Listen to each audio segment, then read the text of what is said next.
Welcome to the Hey Soul Sista podcast, where Mel Histon will guide you through life's big questions and bring you one step closer to doing this crazy journey as best you can.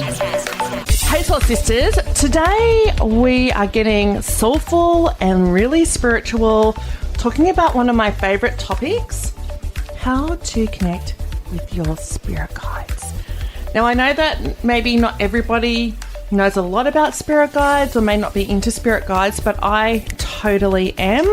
I listen to lots of YouTube clips about how I can connect to my spirit guides and have had some pretty cool and spooky experiences since I kind of went down that whole path a few years ago. So today I have fabulous psychic to the stars, Rebecca Gibson. Hello. Beck's here. Now Beck is all over the spirit guides. We're going to totally talk about that. And we also have Spirit Guide Virgin.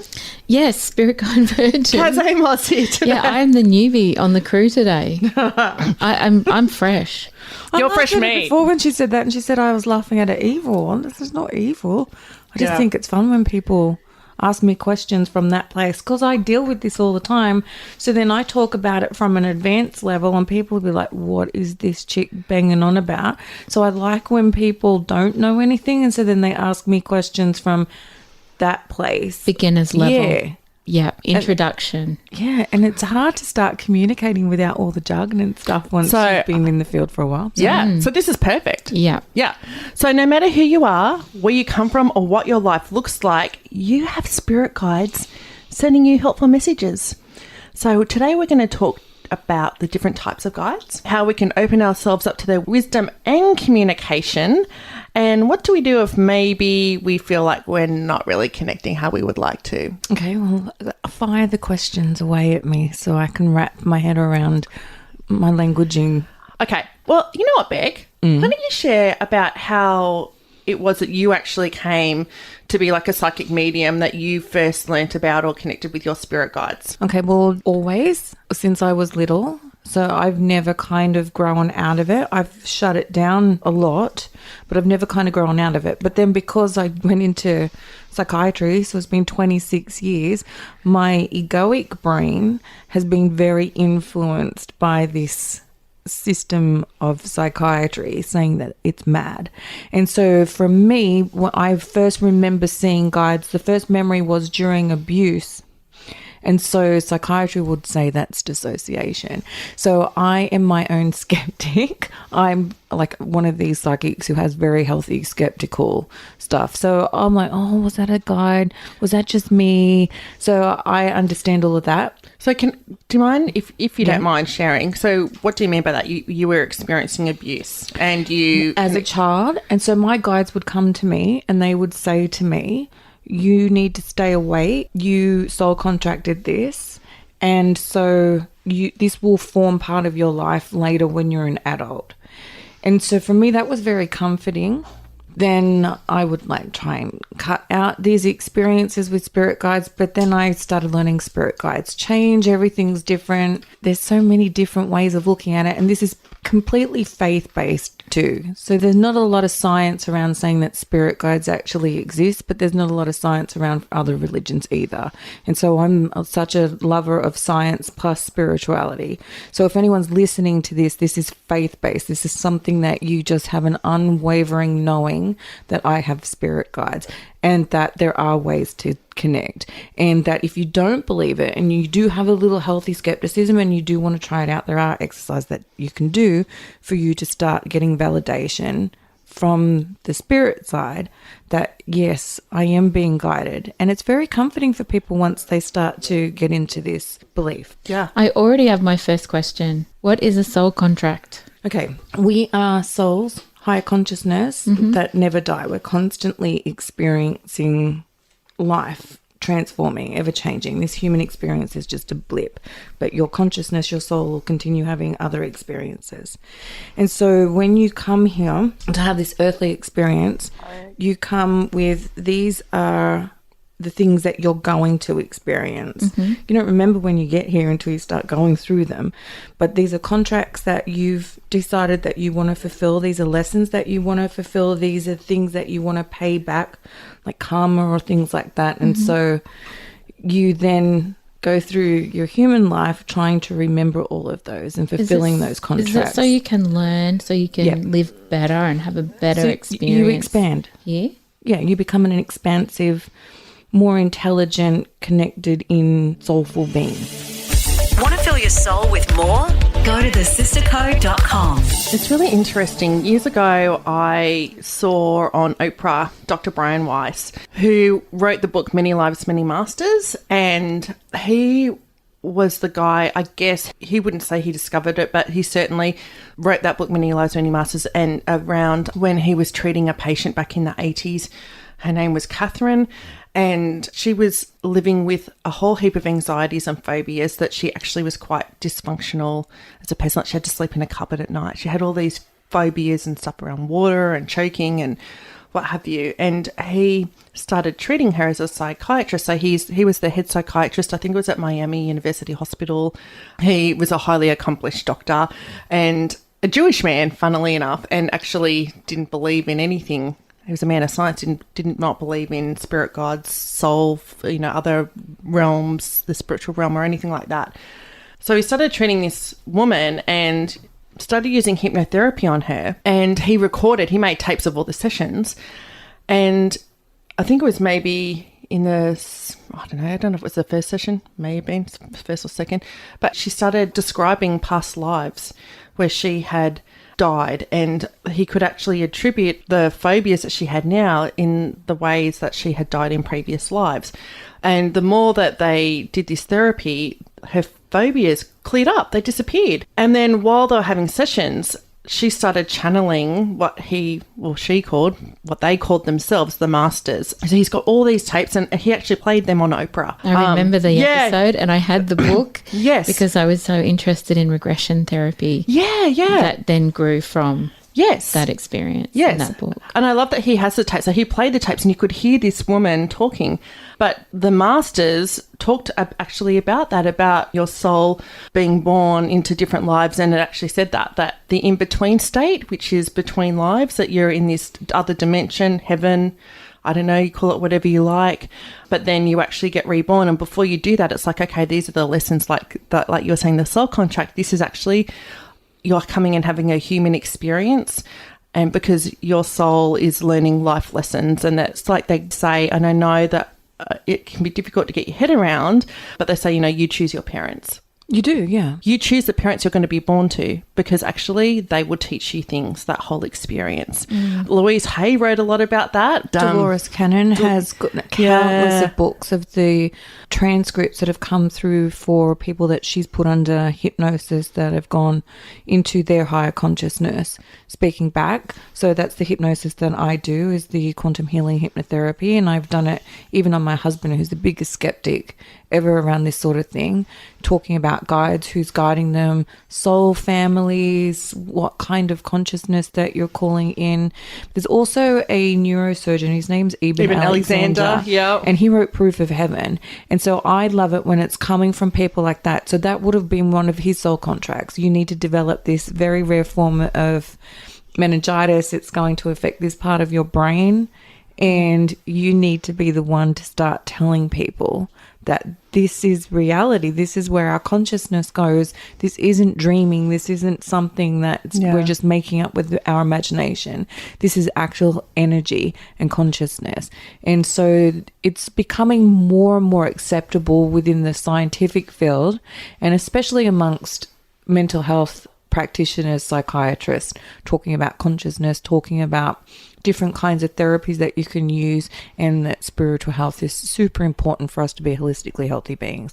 And that contacting your spirit guides is one of the most comforting things that people can do for themselves, especially when they're going through hardship or they're processing trauma or something, to be able to know that you're supported from higher frequency beings and you're not just doing this alone, and that there is life after this life. For those of you that are listening, if you get a chance to read Ibn Alexander's book, Proof of Heaven, so it's amazing. It's a really easy read, really well written, but he was a neurosurgeon. So he was like the total doctor scientist, medical person. He did not believe. He was not the Dr. Death kind of neurosurgeon. He was actually very good. Well, he is a very good neurosurgeon, very well respected, very educated, and very experienced. Absolutely. And he did not believe in near-death experiences. He actually talks about how he'd had a couple of clients of patients who had died and claimed they'd had near-death experiences, and he did not believe in that. And then he bizarrely contracted this bacterial meningitis, which they cannot actually trace to how he got it. They cannot understand how he got it.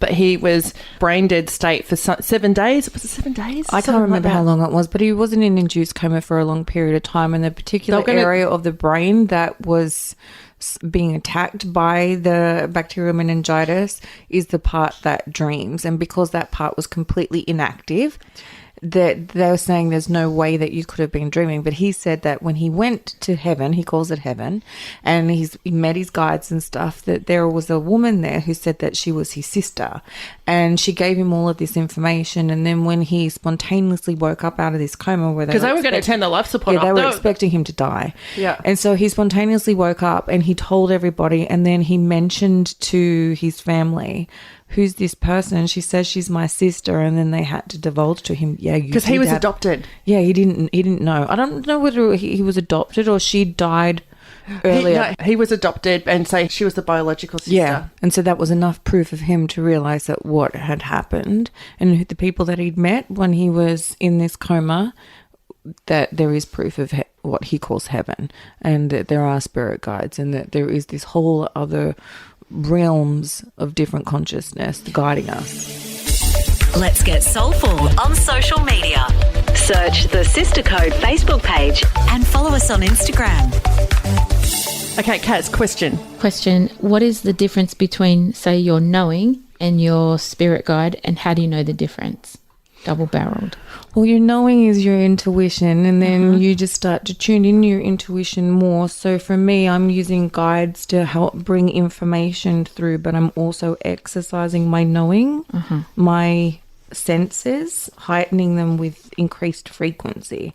So it's a bit of both. Because you're getting messages and signs during the day. The more you start to raise your frequency by doing things like meditation, mindfulness, colouring in, exercising your right brain instead of constantly using your left brain, doing all these different things, then you'll start noticing synchronicities, signs. You'll start noticing what's called angel numbers. You'll 1111 everywhere, or there'll be I always triple, get that. It's always triple and quadruple numbers. Well, that's normally the sign that people are starting to wake up, and your guides are able to get through to you more, because it's our ego's white noise stops us from hearing what's happening from outside of our 3D senses. That other voice that steps in and says, oh no, that can't be right, or are you sure? Yeah. What will people think? Yeah. All that, yes. So I did a bit of research, and I read up that there are actually 6 types of spirit there's more guides. than that. Okay, so I'll run through the 6 that I read about. So one was your archangels. Yep. Archangel Michael, Raphael, Gabriel, Metatron.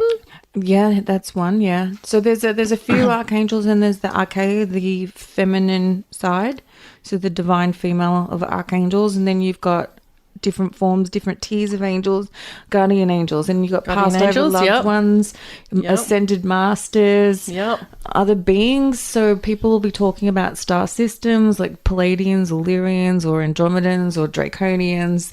There are guides from everywhere. Your soul family, your soul itself could be your guide. Yeah. It just... Your higher self. Yeah, your higher self. Yeah. So I have found, and I am no expert whatsoever, but I have been really, over the years, every now and then, when I say every now and then, because I actually go, I'm trying to connect with my spirit guides. And I keep wanting to hear a voice.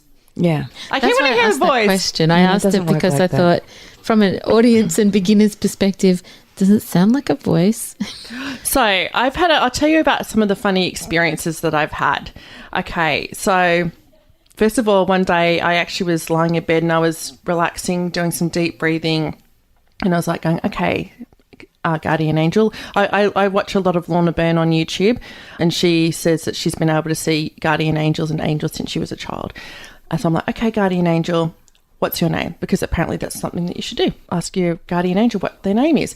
Now, Lorna says that the angels are actually not human. They're not passed on, people who've died. And Sandalphon. Oh, okay, yeah.